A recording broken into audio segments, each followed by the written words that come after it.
AP రాజకీయాల్లో మాజీ ముఖ్యమంత్రి వైసీపీ అధినేత వైఎస్ జగన్ తరచూ ఒక మాట అంటుంటారు.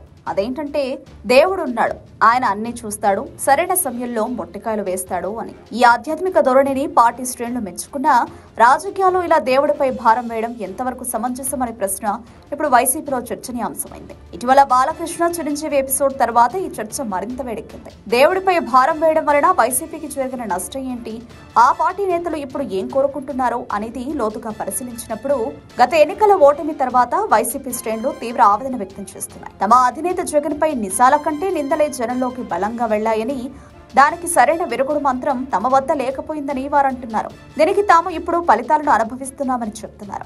ఈ నిందల్లో అన్నింటికంటే పెద్దది సినీ ప్రముఖులను జగన్ అవమానించారు అన్న ఆరోపణ. మెగాస్టార్ లాంటి ప్రముఖుడిని అవమానించారంటే అది సామాన్య జనంలో కూడా వైసీపీపై తీవ్ర వ్యతిరేక భావన ఏర్పడేలా చేసిందని వారు నిట్టూర్పులు విధిస్తున్నారు.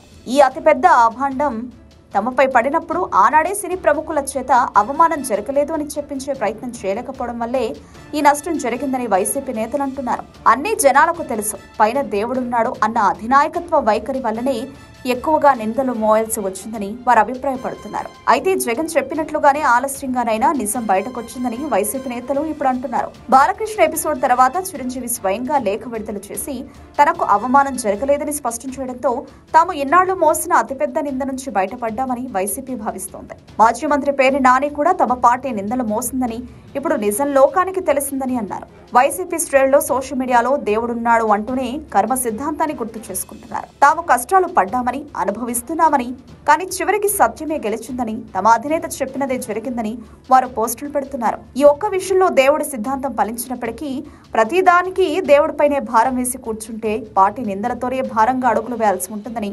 వైసీపీ శ్రేణులు ఆందోళన చెందుతున్నాయి.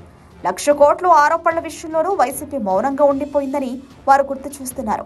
ఏ ఇష్యూలో అయినా చురుకుగా ఉంటూ కౌంటర్ అటాక్ స్ట్రాటజీని డెవలప్ చేసుకోవాలని, పార్టీని ఇకరైనా అఫెన్స్ మోడ్లోకి తీసుకురావాలని పార్టీలో హితైషులు సూచిస్తున్నారు. లేకపోతే నిందలు నిజాలుగా మారి వైసీపీని మరింత భారంగా మారుస్తాయని అంటున్నారు. మరి వైసీపీ అధినాయకత్వం తన ఎకో సిస్టంలో ఈ భారీ మార్పులు తీసుకొచ్చి ఆత్మరక్షణ ధోరణి నుంచి బయటపడుతుందా లేదా అన్నది చూడాలి.